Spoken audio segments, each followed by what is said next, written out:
Hey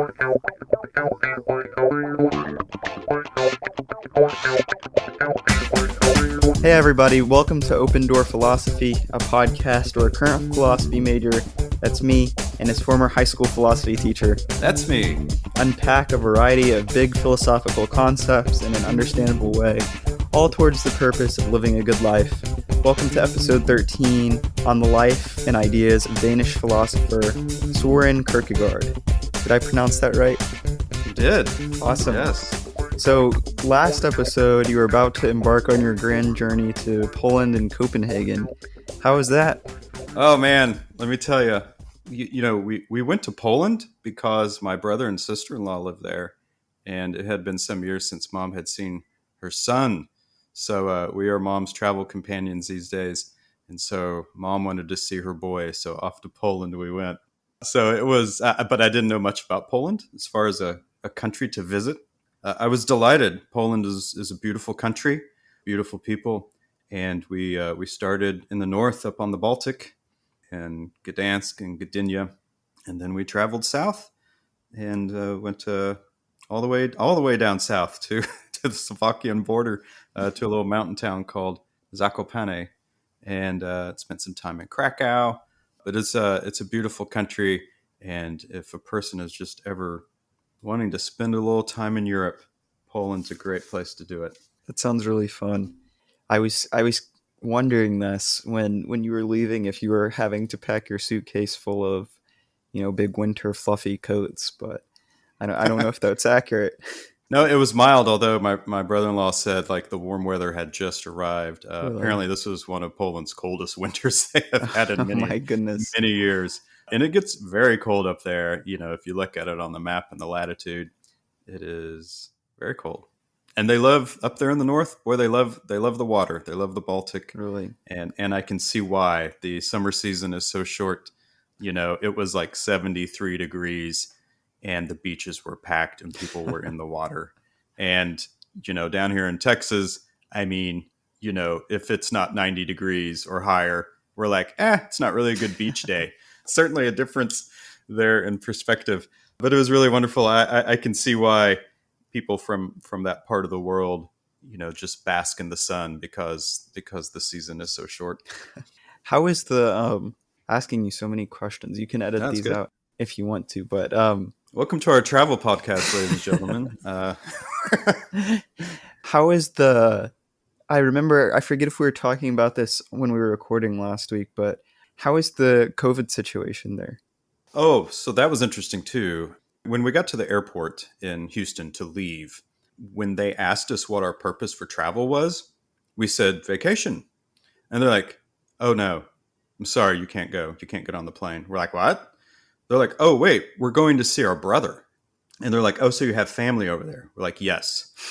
And so we had to call brother and sister-in-law for them to send us pictures of proof of residence in Poland before they would give us our boarding passes, because at that point you could not travel to Europe unless you couldn't travel there for leisure, for vacation. Wow. So we had just said the wrong thing, but still we had to show proof of that. And then about halfway through the trip, I actually read on the news that the EU had lifted that ban. So you can now travel to EU countries for leisure. But when we were coming back, also, we had to, and we weren't aware of this, but when we were checking in to fly home, we had to provide a negative COVID test, even though we were all vaccinated and had our vaccination cards. But, as far as like the experience of it, in Poland and in Copenhagen, no one was wearing masks outdoors. Poland, you walk inside a store, though, you put your mask on. Like no one balked at that. It was so habitual. Mm-hmm. You could just tell.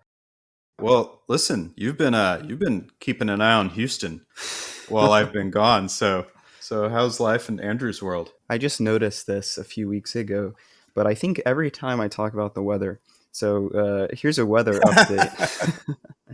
Welcome to our weather podcast. It's been really hot in Houston, so I've been confined indoors, luckily, for the most part since the last episode. I've been, of course, still studying relentlessly. I finally gotten my score up to where about I want it. So I have about a month to iron that out. So I'm very happy with that. Good. And then something exciting relating to the philosophy world is I'm going to be, I guess it's kind of like TAing for a intro to philosophy class. Oh, that's very cool. Say more about that. Yeah, so next semester it's just going to be I don't really know how to describe it. I think we're just going to be reading a bunch of, a bunch of the famous philosophers, and I think the class is I'm not sure if it's called this or if this is the goal or whatever, but it's basically like philosophy 101. Philosophy is a way of life. So it's going to be something kind of similar to our goal of the podcast, I think. Something similar, I'm pretty sure.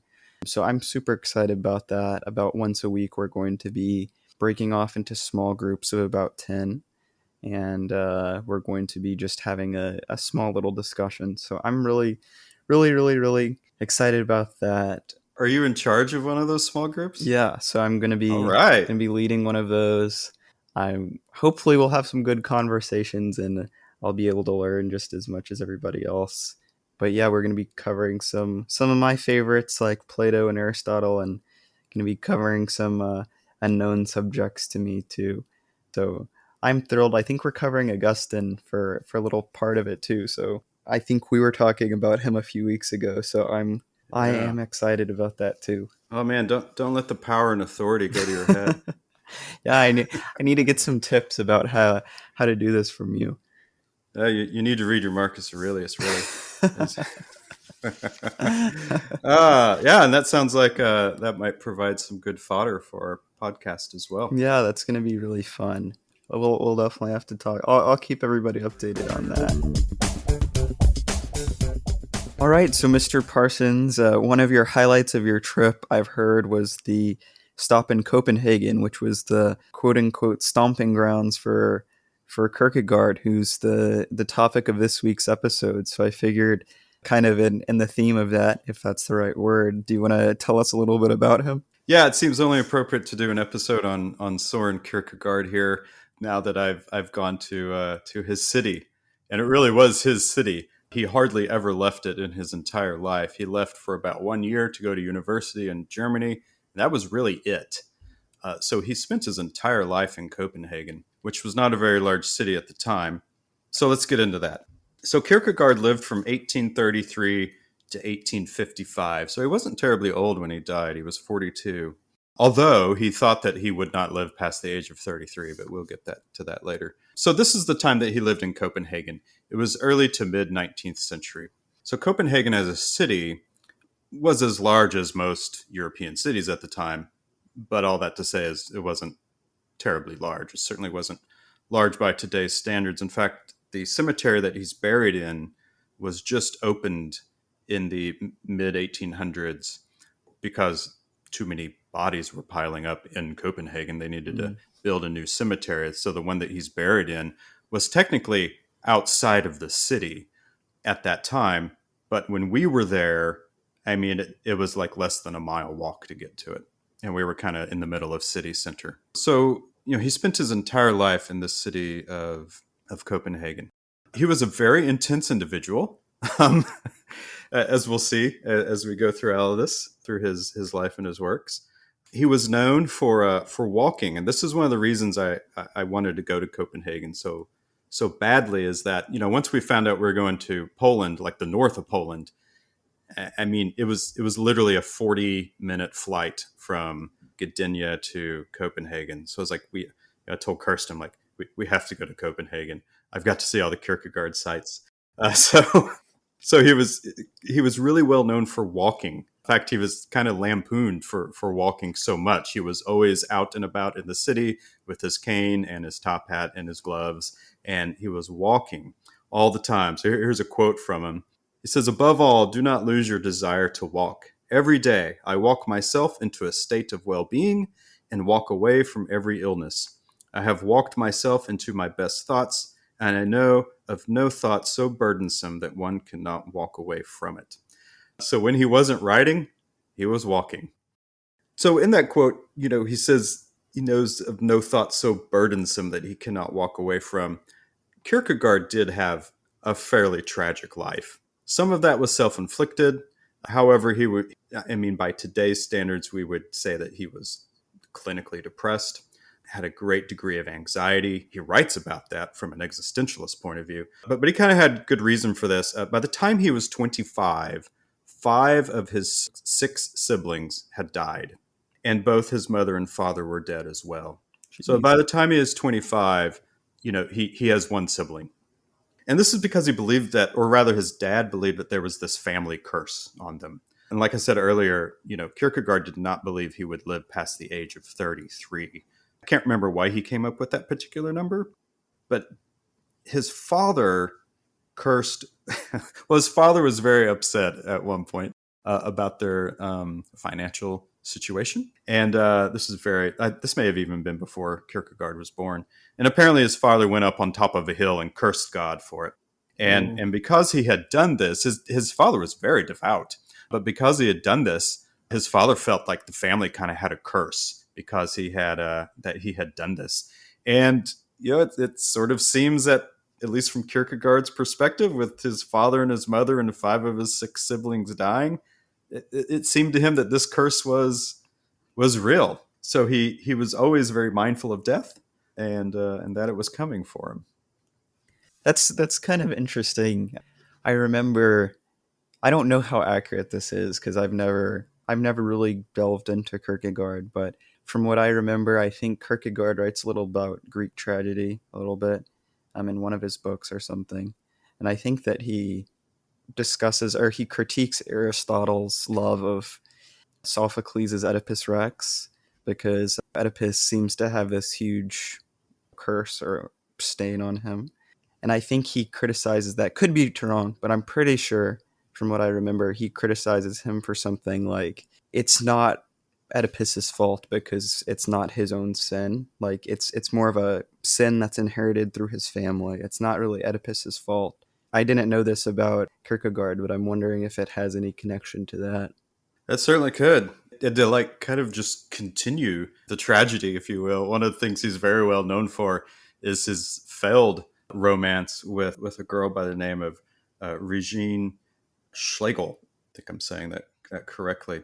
He had a very tortured love life. Again, a lot of it was self-inflicted. About the age of 26 or so, he was engaged to Regine. He was engaged to her for about a year, and then he broke off the engagement for a number of reasons. One, sort of his depressive nature.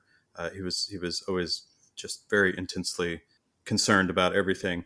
And then also he was and wanted to be a writer. He was bound to be a writer. He didn't think that a writer and a husband was the type of balanced life that he could manage. And that was probably true, to be honest, just how he worked. But after he broke off the engagement, by the way, through a letter, Oh my this is the gosh. equivalent of breaking off an engagement via text or something like that. But all throughout the rest of his life, he would see her on the streets because Copenhagen was small. They would see each other at church. He would send her correspondence. She would actually reply sometimes. He just kind of never left her alone. The engagement ring he took back from her. Well, I don't know if he took it from her. She may have given it to him. But either way, he ends up with the ring. He has it refashioned, the diamonds in the shape of a crucifix, and he wears the ring for the rest of his life. He writes about love and her a lot in a lot of his books. And then when he dies, it was discovered that he left his estate to her as well. Oh my gosh. Wow. So it's a real, if you like tragic romances, Yeah. this is kind of one of them. And Regina did marry after this, and I can only imagine what her husband's response to all of this attention from Kierkegaard must have been like. That's very interesting. Kind of goes with these, the theme of the 17th and 18th century philosophers who can never find love, like Nietzsche and Hobbes and Descartes and Kant. Even all of these people are unmarried. But this seems certainly extremely tragic compared to all of them. It was. If you're not into Kierkegaard's philosophy, just biographically, he's a very interesting person, and much has been written about his romance or lack of it. But saying all that, going back to one of the reasons he broke off his romance, if he wasn't walking, he was writing. And he wrote over 7,000 pages of journal entries. Oh my And, gosh, wow. and of course, one of the main ways that people communicated back then was letters. So he wrote, I don't know how many letters, tons of letters. But then in his professional writing career, which only lasted about 12 years from 1843 to 55, he wrote 33 books in 12 years. So he was a prolific writer. He was an intense writer. I do wonder how all that would have shaken out if he had had an editor. It might not have been 33 books, but man, he cranked out the books. Then he died very suddenly when he was 42. He was walking through the streets of Copenhagen, as he did, and just fell down on the street. And he was taken to hospital and lived a few days longer and died. So he likely had a stroke. But anyway, that is the life of Kierkegaard. As far as his death goes, it was, of course, just like his life, very controversial. We'll get into this, but Kierkegaard was a fierce critic of the Copenhagen National Church, which was Lutheranism at the time. And he made many enemies in the clergy, the intellectual elite. Yet he had a big following from lots of people. And so I mentioned the cemetery he was buried in was technically outside of the city. And there's a reason he was buried there, because that was a cemetery for poor of society. And he wasn't given a burial inside the city. However, he was granted a Christian burial. His dean of the cemetery gave him a Christian burial, even though many people felt it wasn't deserved. And even at the graveside, his nephew peeked over the wall of the cemetery and started yelling that his Christian burial was a disgrace because of the things that he had written about the church. So, like, the intellectual elite and the church elite, and those people really didn't attend his funeral, which was the National Cathedral, but it was packed full of people, students, poor people that he had engaged with in his walks, his many walks, but not so much the intellectual elite. So there's the there's the life and death of Kierkegaard. It even ends in controversy. That's quite a life. I mean, compared to other people, I feel like he's just definitely out there. What I think of when I think of Kierkegaard is existentialism, which I don't know if that's accurate. I don't know if if he just kind of coined it and moved on, or if that's what he spent his life kind of delving into. But yeah, I think when I think of Kierkegaard, I think he's the father of existentialism. This is one of our more popular kind of philosophies that I think more people kind of know, but I think we should talk about it for a little bit. Yeah, absolutely. He's considered the father of existentialism, even though the term didn't exist at the time. I think it was Jean-Paul Sartre, actually, who coined the term, Yeah. which would have been during World War II. But, we say, a couple episodes we talked about Nietzsche. He's considered an existentialist. And Kierkegaard is considered the father, like we said, of existentialism. But he would not have known to call himself that. So, that can take us down another road, and we should probably do an entire episode just on existentialism as a way of living or as a philosophy. Mm-hmm. But the things that he wrote about and embodied that are existentialist in nature would be themes like the issue of free will, the fact that we have free will, the importance of passion and inwardness in terms of living, the emphasis on the individual and how the individual interacts with the world. Certainly the ideas of like alienation, anxiety. Camus will, of course, talk about absurdism. All those kind of go together in a way about the fact that existence is somewhat filled with anxiety. That comes from a number of areas. And a big emphasis on the idea of authenticity, being true to one's self. Are all big themes that Kierkegaard talks about. And those are very common in existentialism, which is why he's identified as the father of it. Because no one really talked about that, talked about themselves in such an inward way before Kierkegaard. I have heard said that St. Augustine, his Confessions, is kind of like a pre-existentialism because that's a very inward text. But Kierkegaard takes it to the next level, and then a number of levels past that, as we see from his 7,000 pages of journal writing. Yeah, that still blows me away. It's hard for me to even fill up a page in a week. Um, yeah, so when I think of existentialism, I think, like you mentioned, I think the way that I see it at least is a branch off of what Sartre, how he developed it, but I guess it really originated with Kierkegaard. So the way that I see existentialism, tell me if I'm wrong, please jump in, or if Kierkegaard kind of disagreed with this. Sartre, he coined this term, but I think it's the best description of existentialism. It's like existence is before essence. I don't know if Kierkegaard would agree with this, but when we come into this world, we exist, and then as we go through our life, we become who we are by our own free will, our free choices. So existence is coming before your essence. You come into the world and then you become who you are as time goes on. This is kind of different from a lot of past philosophers. Let's go back to Aristotle, my favorite.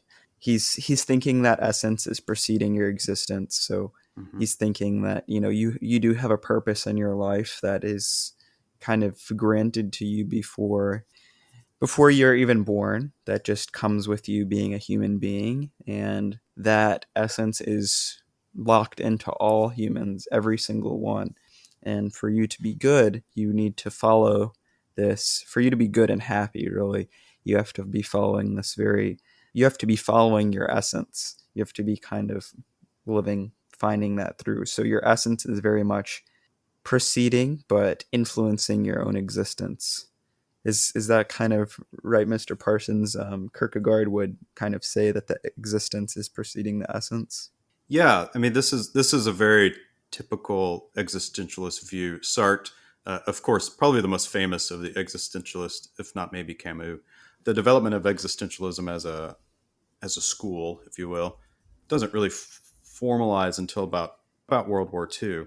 But we look backwards to some of these other people like Kierkegaard and Nietzsche, and we see this idea of existence precedes essence. So the existentialists believe that we bring ourselves into being. By every action that we do, we are bringing ourselves into who we are. Who we are is what we do. There's no essence to us that is outside of what we do. And so, when Nietzsche says something like "become who you are," we talked about that a few episodes ago with Carson. Kierkegaard echoes very similar things. The importance of not following the crowd, the importance of being an individual, and the emphasis on the individual can only bring yourself into who you are. If you're just following the herd, if you're just following the masses, then you're being inauthentic. You're not being who you are. Yeah. So it's kind of best described through his involvement with Christianity and with the church in his Copenhagen. A lot of people will associate, and this is due to writers like Sartre and Camus, a lot of people these days will associate atheism with existentialism. But I always like to point out that there is a thread, if you will, of existentialism that we would call theistic existentialism. 20th century Paul Tillich is a good example of a theistic existentialist. Kierkegaard is certainly a theistic existentialist. Nietzsche and Sartre, those guys were atheists. Kierkegaard, without question, is a Christian. In fact, he felt like people weren't Christian enough. And this was part of his intensity that I talked about. This is one of his main projects in life. Sartre and Nietzsche and Simone de Beauvoir and some of those other existentialists talk about becoming who you are through the things that you do. For Kierkegaard, the thing that you do is being a Christian. I have a question here. So is the idea kind of in Kierkegaard's mind that you have your own choices in the world, but is it like the right choice, or is it the choice that will make people happiest is to be Christian? Or is it something like humans are kind of like, what role is Christianity playing in a life that is truly kind of free with no outside forces? Does that make sense? Outside forces kind of hitting onto it. Yeah, it's kind of like, how can you be authentic if you're subscribing to a faith, Right. right? No, I mean that's a great question. So let me put it this way. I'll just talk about his sort of relationship with the church. We got to understand some of the context of his time period in Copenhagen at the time. Like I said, the state religion was Lutheran. When you're baptized, that is your Danish citizenship, Huh. right? So the church was that embedded in life. Baptism was your citizenship. So people were born into being a Christian. Cool. And so that really bothered Kierkegaard because he was like, how can you have membership in something if you're just born into it? In other words, you didn't choose. You did not make the choice to be a Christian. You just are a Christian. And what he saw, observed in society, really bothered him is that people took this for granted, right? This is where he felt like, he really wanted to redefine what it meant to be a Christian. He accused Christians of being just blatantly hypocritical, that their belief was totally empty, that it was being a member of the church in Copenhagen was like being a member of a social club, which had nothing to do with being a Christian. That most Christians displayed no passion for their faith at all, that it was just one big social club. And the thing that really bothered him is he saw this as like herd mentality, right? Everyone's just being sheep and just following the crowd, that you weren't a Christian because you were born into it. So it's irrelevant to Kierkegaard that other Christians existed. This is where we get to the individual, the introspective inwardness aspect of him. It's completely irrelevant to Kierkegaard that other Christians existed. One is ultimately a Christian all by oneself. One cannot tell if someone else is Christian because that's outward. If you and I are having a conversation and Andrew, you're like, oh yes, I'm a Christian and I pray and I'm going to pray right now, and I observe you pray. And like that's you showing me the signs that you're a Christian, but I can't know that you're a Christian. Mm. All of that stuff you're talking about is outward. A person is only a Christian to themselves. And so this is what bothered him about the whole herd mentality. Is like, this is the way that you're a Christian. And everyone was fine with that. In fact, one of his quotes, he says that piety consisted of going to communion once a year. I saw this and laughed. He's just so critical of society. He's like, oh, so this is what Christianity is? Every year, once a year at Christmas, we all go to church. And that was the herd mentality. Now, another thing to keep in mind is he was a member of what we would call the bourgeoisie. So his family came from merchant money, which Copenhagen was very involved with, of course. And so he was in and around the upper echelons of society.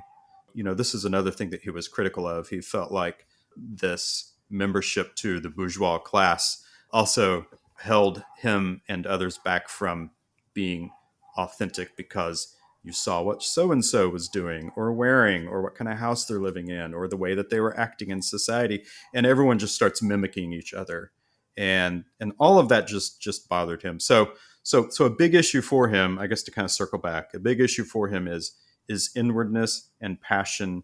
And we can only attain that by being authentic. And he explains all of that through the vehicle of Christianity. That makes sense. That clarifies, I think, my confusion. So the emphasis that he's kind of placing on is that each person needs to freely kind of choose and find their own faith. Is that kind of right? Because that's going to be a lot more powerful to an individual, or it's going to be, Yeah. they're going to not take it for granted like others would, or it's going to be kind of a deeper tie. Yeah, absolutely. One of the knocks that existentialism receives, Simone de Beauvoir, who was the life partner of Jean-Paul Sartre, she was also an existentialist. She tries to clarify this in her book, The Ethics of Authenticity. One of the questions is like, well, okay, sure, authenticity and choice is cool, but like, what's the moral? Like, how do we make a morally good decision in in an existentialist frame. And for the existentialists and for Kierkegaard, the choice is the I ethic. see. And then we have to get into like the importance of choice and how much choice we really have, and what is truth, and things like that. But the importance of any decision is the choice itself. That's the ethic. Let me circle back to Sartre actually, and use an example from his speech, Existentialism is a Humanism. Sure. So he gives this example in this speech about a soldier in World War II. So this soldier has lost or this boy, we'll say that, a boy. This boy has lost a brother in World War II. Brother has died. He wants to go off and avenge his brother's death. He wants to join the military and go off and do this because he feels like it is the honorable thing to do for the memory of his brother. At the same time, he has a mother, and the mother is aging, and the mother needs help and assistance in living. There's no one really to help her with that except her son, her boy. So he has this decision before him, right? Do I leave my mother, who is ailing, and go fight and for the honor of my brother and my country, or do I stay home and care for my mother? Which is the morally right decision? And there isn't one. This is the point. There are some of these decisions in our lives where that, like, neither choice is good. And so that's when Sartre says, the ethic is in the choice itself. That's interesting. That makes sense. I think my virtue ethics bell is going off in my head, but right. So I think that I'm identifying kind of a central assumption that you're definitely prefacing about that Kierkegaard has and these existentialists have, but that is a large assumption that we have free will. I feel like I forgot to mention this in the beginning of the episode, but I've been doing that reading group with on this topic too. So it seems like something like it's very dependent on free will, because if you're not able to make your own choices, and you can't judge the ethical nature of the deed, I suppose. Like if the ethics is in the choice of the decision and you can't make your own decisions, then it seems kind of pointless. Yeah, again, Sartre, it's funny we keep circling back to him. So Sartre really clarifies the idea that we do have free will. A couple of quotes here that may be familiar. Man is condemned to be free because once thrown into the world, he is responsible for everything he does. There is no traced out path to lead man to his salvation. He must constantly invent his own path. But to invent it, he is free, responsible, without excuse, and every hope lies within him. Yeah, so for the existentialists, we have free will. We're ultimately responsible. Interesting. I heard it once. What was his name? Robert Solomon. He was a philosopher at UT. Had a great series on existentialism. It was called Existentialism, No Excuses. Yeah, it seems definitely like, there's no wiggle room in that, because it seems kind of like the whole philosophy. This isn't a critique of existentialism. I think that Kierkegaard and Sartre and de Beauvoir would agree with this. They'd be like, yeah, there's free will, and a lot of a lot of philosophies do this too. It's not unique to existentialism. And we will definitely do an episode specifically on existentialism in the future. I don't think we'll be able to escape it. But by saying that, I'm negating my own free will. That's funny. Well, let's talk about, in terms of the choice is the ethic. Let me talk about probably, I don't know if controversial is the right word, but even just saying this phrase will pique people's curiosity, I'm sure. Let's talk about Kierkegaard's theory of subjective truth. Uh-oh. Which seems like a paradoxical phrase to begin with, right? Yep. So I'll do my best to unpack this. This is, I don't know if it's complicated, but it may take a minute for it to take hold. Okay, so, and all this is in relation to what we were talking about earlier about the choice being the ethic. So according to Kierkegaard, the truths that really matter in our life are not objective. they're subjective. So truth, as some people say, sometimes truth with a capital T for Kierkegaard is not even worth seeking, or may not even be able to be known. For him, what's most important is the truths that are meaningful to an individual's life. So you and I, Andrew, we may have truths in our lives that are different from each other because as an individual, we are different people. So keep that in mind as I continue to explain this. Now, I do want to point out this is not some appeal to relativism. Mm-hmm. Kierkegaard does not mean that it doesn't matter what we think or what we believe. What he means is that the really important truths in life are personal truths. So again, let's go back to the thing he's talked about the most, and that was Christianity. For example, is Christianity true? Now, it's not a very good question, but let's use it.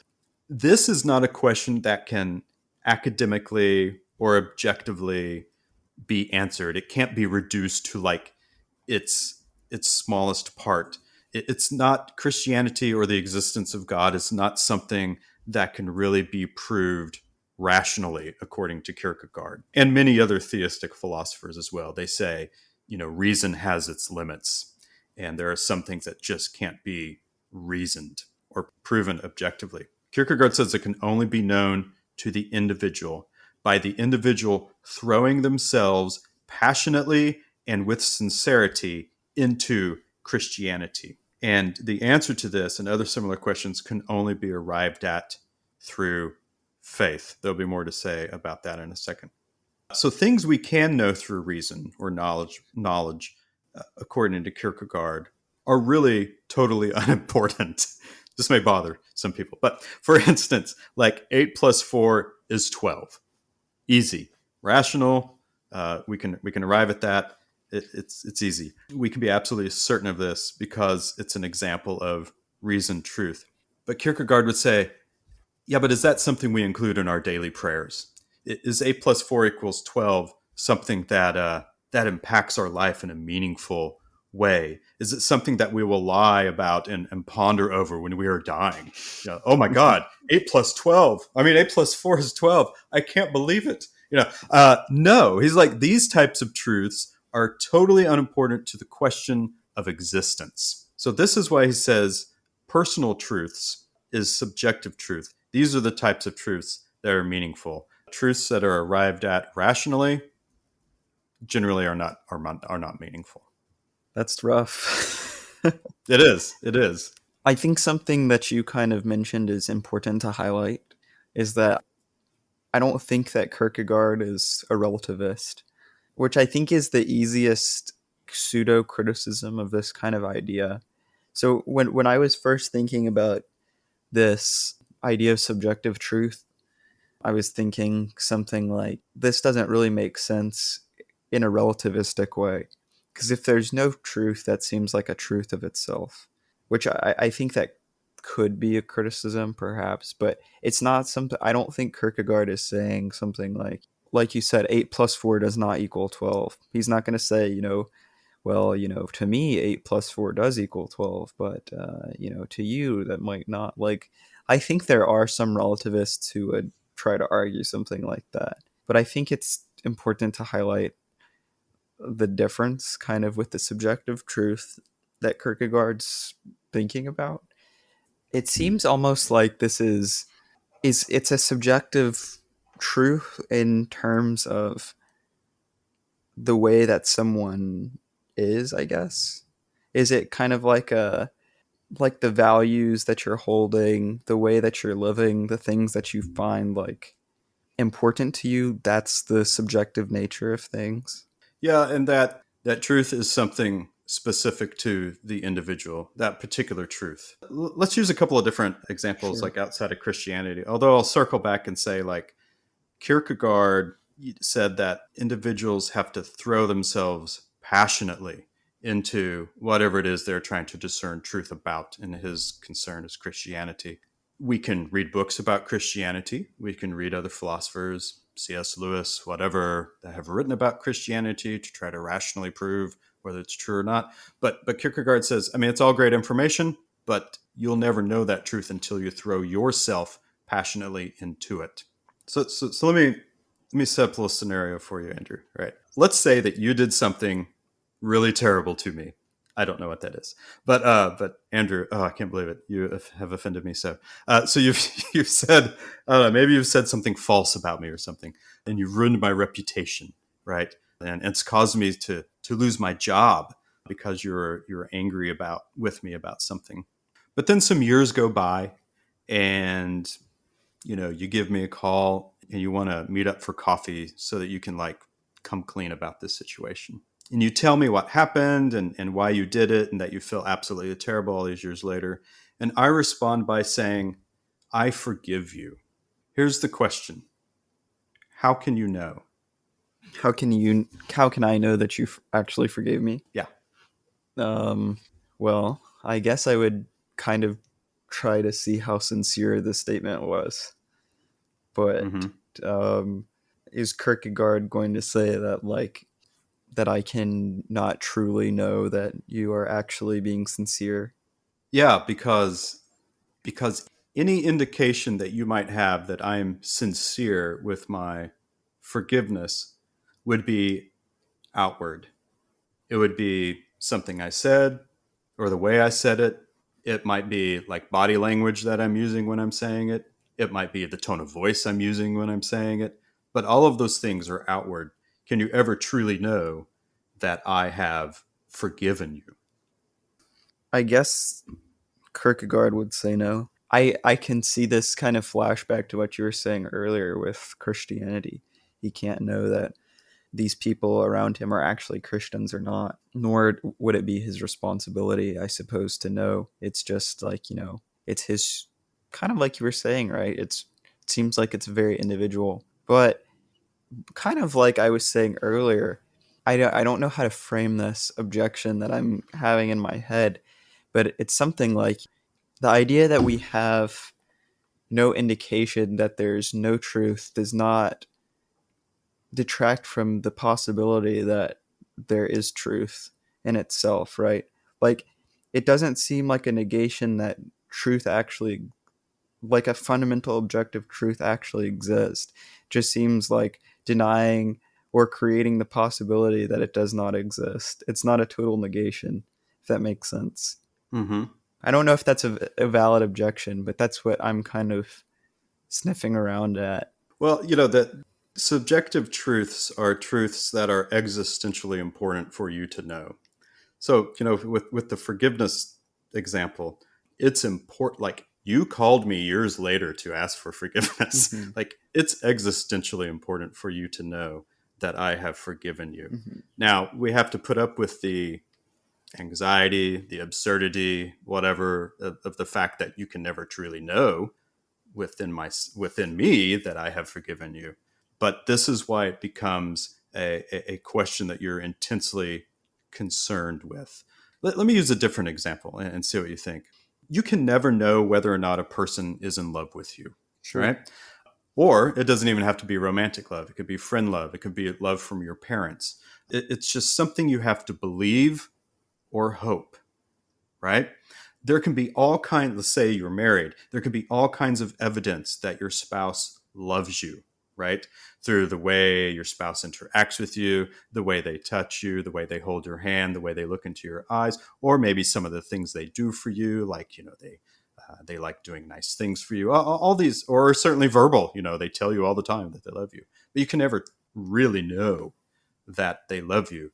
You have to believe or hope in that love. And every day is like bringing that love into being, right? That's a heavy burden, right? Same with the forgiveness example. You have to believe that I have forgiven you.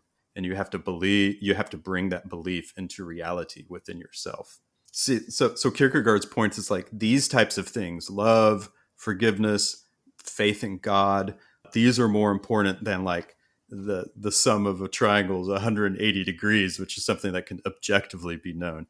You don't have to think about the laws of cause and effect or modes of perception or all that stuff when you're in the middle of your first kiss, right? You're not thinking about those things. Kierkegaard said, if I'm capable of grasping God objectively, I do not believe. But precisely because I cannot do this, I must believe. If I wish to preserve myself in faith, I must constantly be intent upon holding fast the objective uncertainty so as to remain out upon the deep over 70,000 fathoms of water, still preserving my faith. So whether it's faith in God, whether it's faith in friendship, whether it's faith in forgiveness or whatever, it is well, to coin this term, a leap of faith. That's what I was just about to say. That makes sense. I think your last example made a lot of sense to me. So this is a quick question because I know we're running out of time, but what would do you know what Kierkegaard would say if we don't make this leap? There seems to be a big emphasis on holding a belief to be true, even if it's kind of unknowable. So, like in your example of saying, we meet at the coffee shop years later and you forgive me. And what happens at that point if I say, if I don't believe that you actually did forgive me and I just hold kind of my entire life, hold that against myself or something like that?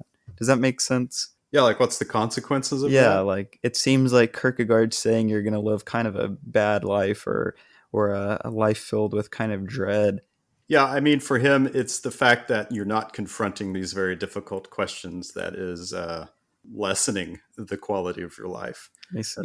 Some might argue that engaging in these really difficult questions that there aren't any answers to makes your life worse. Ignorance is bliss, right? But the reality is, for some of these, what he called personal truths, there is no objective way to prove them, I and see. so we have to make peace with the fact that some things cannot be rationally proven. That reason has a limit, and once we reach that, which is according to existentialists, full of dread and anxiety and anguish, we have to make that leap of faith beyond reason. I know leap of faith will always get associated with the ideas of Christianity, but leap of faith in all kinds of things. Leap of faith in, like, the example of the romantic partner. You have to believe into being that they love you, because there's no way to prove it. That's pretty cool. So, one last little question for you. Yeah. If someone is interested in learning more about Kierkegaard, where would you recommend they start? Okay, good. For me, Kierkegaard's actually kind of a difficult philosopher to read. He's very engaging and intense, but I might not start with one of his primary works. I would probably start with a biography. One of the ones I most recently read is titled Philosopher of the Heart, The Restless Life of Soren Kierkegaard by Claire Carlisle. Is a really wonderful overview of his life, and through that biography, she interweaves a bunch of his philosophy. So it's a very accessible way to get into Kierkegaard. His best known books, and probably the most accessible books, are Fear and Trembling, which is about Abraham and Isaac. Another one that's very well known is Either Or, and another one, a really wonderful title, Sickness Unto Death. Those are typically cited as his best known and most widely read.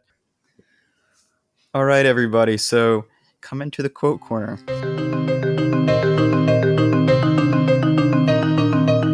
All right, everybody, welcome to the quote corner. This week it's going to be my quote. It's by one of my favorite philosophers, Alasdair MacIntyre. He is a modern philosopher. I think he's still alive. Yeah, he's extremely old by now. He's 92 years old according to the Google, and he's very interesting. I think he teaches at Notre Dame, but he's really interesting because he was a extremely Marxist philosopher, and then he kind of had this transition to, I guess, not entirely away from Marxism, but he found his faith in Catholicism, and that kind of influences a lot of his later writing. So he's most famous for writing a book when, I guess, he was quite young. I don't know. I guess I thought he was quite young, but now that I'm looking at how old he is, I guess he's not. But he's most famous for writing this groundbreaking work called After Virtue. I'm looking up on Wikipedia right now, and it's saying that this is apparently one of the most important works in moral and political philosophy in the 20th century. So I've read a few of his other books, but this is his most famous, so I thought I would bring him over today. He's a virtue ethicist, by the way, a big turn from what we were talking about today. Anyway, his quote is, "We are so accustomed to classifying judgments, arguments, and deeds in terms of morality that we forget how relatively new the notion was in the culture of the Enlightenment." And that comes from After Virtue. So do you want me to talk about this a little bit before you get into it, Mr. Parsons, or should I just pass this off to you? Well, I'd like to, since you're familiar with the book, I would like to hear what the culture of the Enlightenment was beforehand. I think this is best explained, I guess, with an example from my own learnings in philosophy. So one of my philosophy professors, who I think he studied with MacIntyre, we were discussing a work of Plato, Plato's Republic. And I was like, this sounds really cool and everything, right? Like, we've kind of gone over it, but I guess it's a piece of political philosophy, and he divides up the perfect city into three kind of groups. There's kind of the soldiers, then there's the philosophical guardians who kind of rule, and then there's the merchants. And I was saying, yeah, this is pretty cool, but I kind of feel bad for the merchants because they're never going to be able to live a happy life. Doesn't really seem that fair, nor really will the soldiers. So it's kind of sad that just the guardian class will live in happiness alone. And so I was like, that seems kind of to be a little criticism of mine, that it doesn't really seem that fair to me. And so I asked him, is Plato's ideas really supposed to be of a real city? Is this supposed to be some real city that he actually thinks can exist, or is this something that's kind of internal? He said, Plato probably thought this was a real city. I was like, dang, that seems very unfair. And he was like, you're thinking of this as a very post-20th century, post-Enlightenment idea of fairness and morality. So when you're thinking of it back then, they're going to be like, yeah, it seems totally fair that certain people will be able to live moral lives at the expense of others. So it kind of caught me thinking, it's very true lately that we think of morality. We judge actions, deeds, kind of like what he says, and arguments based off of morality and not really on the truth or impact of the arguments as a whole. And MacIntyre seems to think this is a product of our post-Enlightenment way of thinking that's kind of entirely based upon the individual. So I don't know if that example really explains the context of the quote, but I think it was a groundbreaking kind of time for me, and I think that's why I brought the quote here. Well, if I'm remembering right too, like one of the revolutionary things about the Enlightenment and Enlightenment thinking was the idea of rights-based morality. Right. Which probably began with John Locke. Yeah, rights-based morality is a very individual morality. Not saying it's wrong. There are certain rights, I believe, that every human being should have, but it does become very individual, right? Right. Versus the collective. And then, so we view morality from that perspective. So I get where MacIntyre's coming from here. Yeah, I like that. Okay, well, I think I know where you're going with this. How many stars are you going to give it? I think I will give this I'm going to give it a 4.9. Man, that's harsh. All right. So close. I'm going to give this one a 4. All right. Solid 4. All right, everybody, that's it for us this week. Thank you so much for spending your valuable time with us today. We'd love it if you would leave a positive review and hit that subscribe button wherever you listen to podcasts. If you think this was a good episode, it's your truth, so you'll know when new episodes drop. And you can pass it on to any of your friends if you so choose. Yeah, have them passionately throw themselves into our podcast. Of course, we'd love to hear from you. If you'd like to tell us what you think of the show, have any questions that you'd like us to to elaborate on or address in a future episode, just let us know and email us at opendoorphilosophy@gmail.com. You can follow All the Philosophy on Twitter and Instagram. We often write our posts while walking, and our website at opendoorphilosophy.com, where you can find many things about the show, including our book lists. All right. Thanks to Kevin McLeod for the use of his music in our intro and outro. Thank you, everyone, for listening, and we'll see you next time. Remember, when your life is in need of some philosophy, the door is always open.